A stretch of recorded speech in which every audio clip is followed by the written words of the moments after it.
SMP Islam Tafwidul Al-Fat merupakan sekolah menengah pertama yang berada di kota Sukabumi, Jawa Barat. Sekolah dengan sistem boarding ini sehingga seluruh siswa 24 jam berada di lingkungan sekolah dan asrama. Siswa dan siswa SMP Islam Tafwidul Al-Fat berasal dari berbagai daerah, mulai dari Pulau Jawa, Sumatera, sampai Maluku.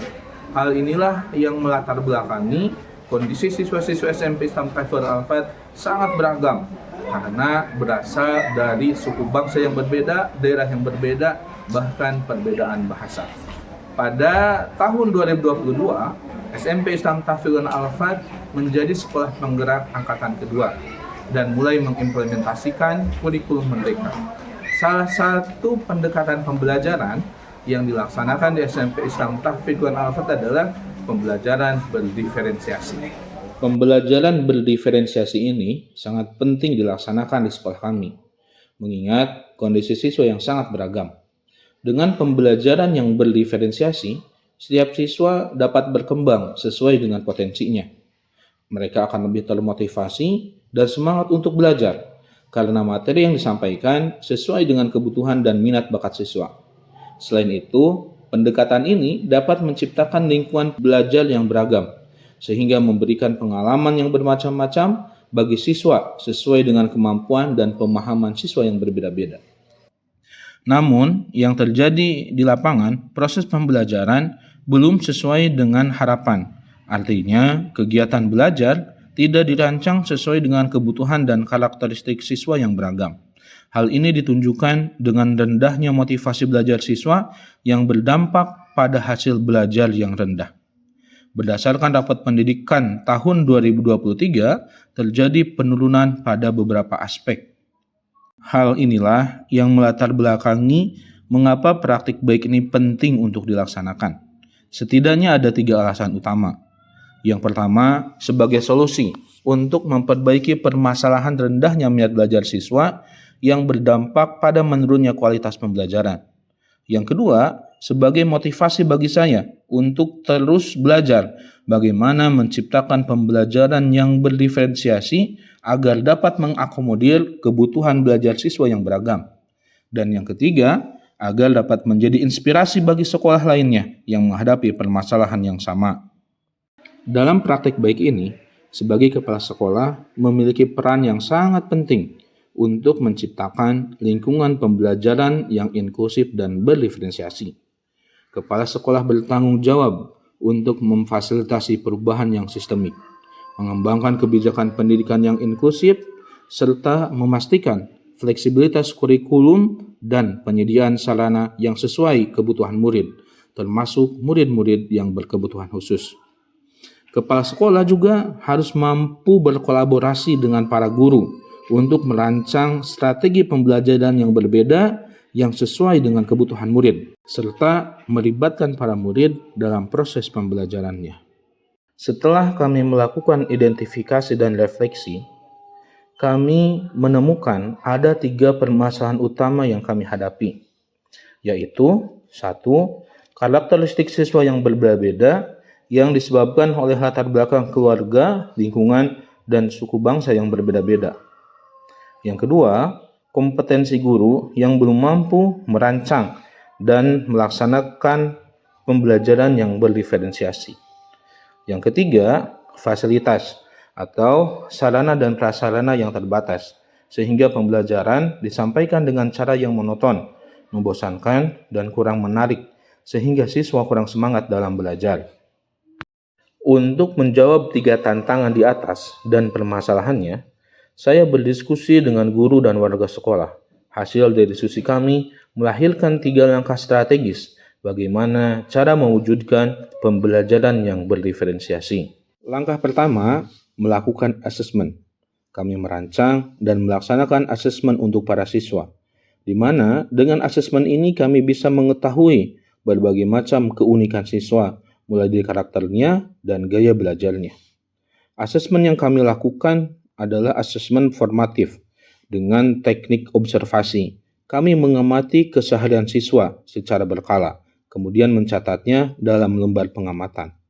Yang kedua, dengan teknik tulis, yaitu menggunakan instrumen formulir isian untuk mendapatkan informasi tentang minat, bakat, dan gaya belajar siswa. Dari hasil asesmen tersebut, kami analisis dan kami kelompokkan siswa sesuai dengan minat belajar siswa. Tahapan selanjutnya, kami menyusun pembelajaran yang berdiferensiasi sesuai dengan kebutuhan dan gaya belajar siswa, baik secara konten, proses, maupun produknya. Tidak hanya sampai di situ, kami pun merancang penilaian yang komprehensif agar bisa menilai perkembangan siswa secara menyeluruh, tidak hanya dari sisi akademis saja.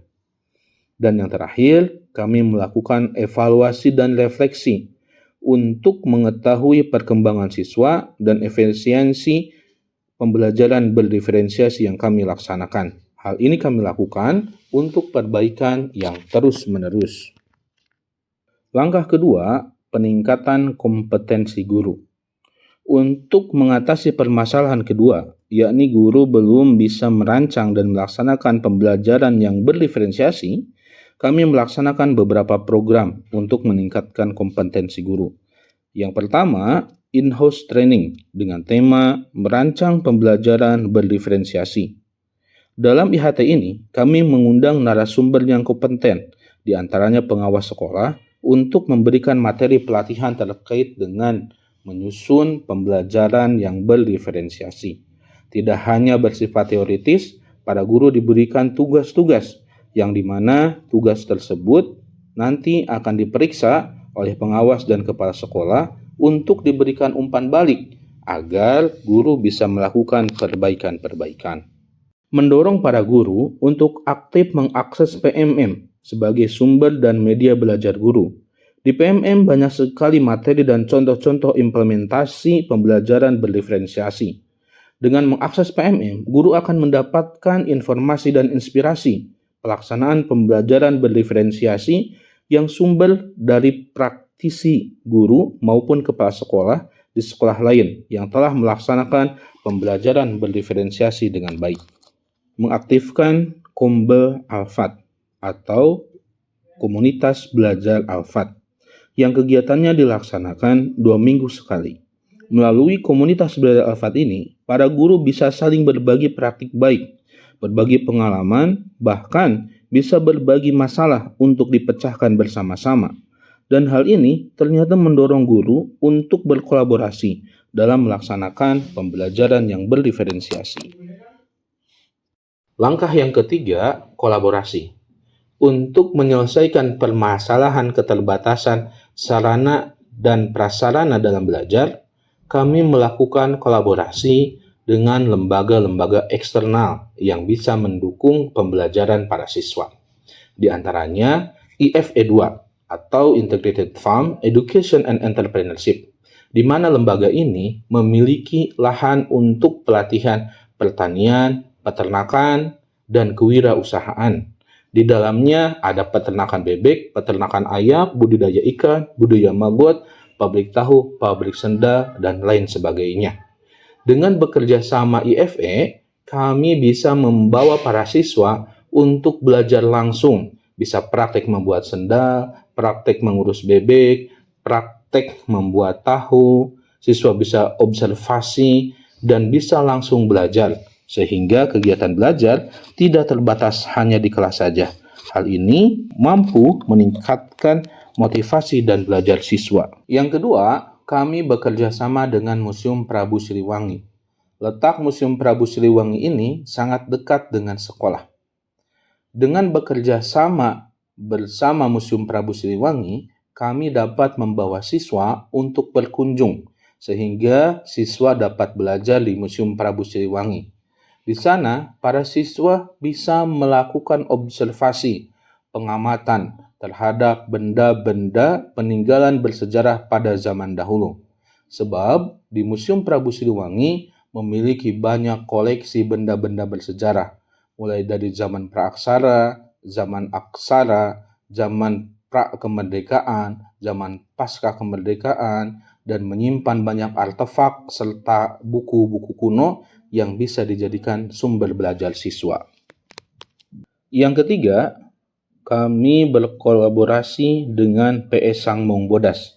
Untuk mengenalkan dan melestarikan budaya lokal, kami bekerja sama dengan perguruan silat Mongbodas. Di sini, siswa belajar pencak silat dan budaya Sunda untuk menumbuhkan rasa cinta tanah air kepada warisan budaya Indonesia. Setelah kami melaksanakan 3 langkah strategis di atas, ternyata hal tersebut memberikan dampak yang positif bagi perkembangan pembelajaran di sekolah, di mana para guru sudah mulai mampu merancang dan melaksanakan pembelajaran yang berdiferensiasi. Hal ini berdampak pada meningkatnya semangat dan minat belajar siswa. Kita bisa melihatnya dari hasil rapat pendidikan tahun 2024, di mana terdapat peningkatan yang cukup bagus. Halo teman-teman, perkenalkan nama saya Risma Amalia dari kelas 9B. Alhamdulillah, pelajaran IPA yang dilaksanakan di IFE ini sangat menyenangkan, sebab kita bisa langsung terjun meneliti tumbuhan dan hewan. Selain itu, di sini juga dilengkapi dengan pojok literasi yang membantu kami dalam belajar. Hai, perkenalkan, nama saya Adil Fajri Agustian, saya dari kelas 9A. Saya dibesarkan dari keluarga saya yang mencintai pencak silat. Alhamdulillah di SMP TK Alfat, saya dapat mengembangkan hobi dan potensi saya, yaitu pencak silat. Alhamdulillah saya dapat menjuarai di tingkat Jawa Barat. Gebrakan yang kepala sekolah lakukan untuk mewujudkan pembelajaran yang terdiferensiasi ini sangat luar biasa. Saya selaku guru difasilitasi untuk terus meningkatkan kompetensi diri kami melalui IHT dan komunitas belajar. Ini memberikan dampak positif bagi saya pribadi. Saya banyak belajar dalam belajar sebuah pembelajaran berdiferensiasi, baik itu dari konten, proses maupun produk, sehingga dalam mengajar lebih menarik dan tidak membosankan. Alhamdulillah ya, anak kami perubahannya udah luar biasa setelah di sini, mondok ke sini sangat-sangat terasa lah. Dari mulai saat waktu udah nggak harus suruh-suruh lagi, ngajinya semuanya udah ada perubahan. Pembelajaran berdiferensiasi sangat penting dilaksanakan di sekolah kami, mengingat kondisi siswa yang sangat beragam. Dengan pembelajaran berdiferensiasi ini, setiap siswa dapat mengembangkan potensinya masing-masing. Mereka akan lebih bersemangat dan termotivasi karena pembelajaran disampaikan sesuai dengan karakteristik, gaya belajar, dan kebutuhan siswa.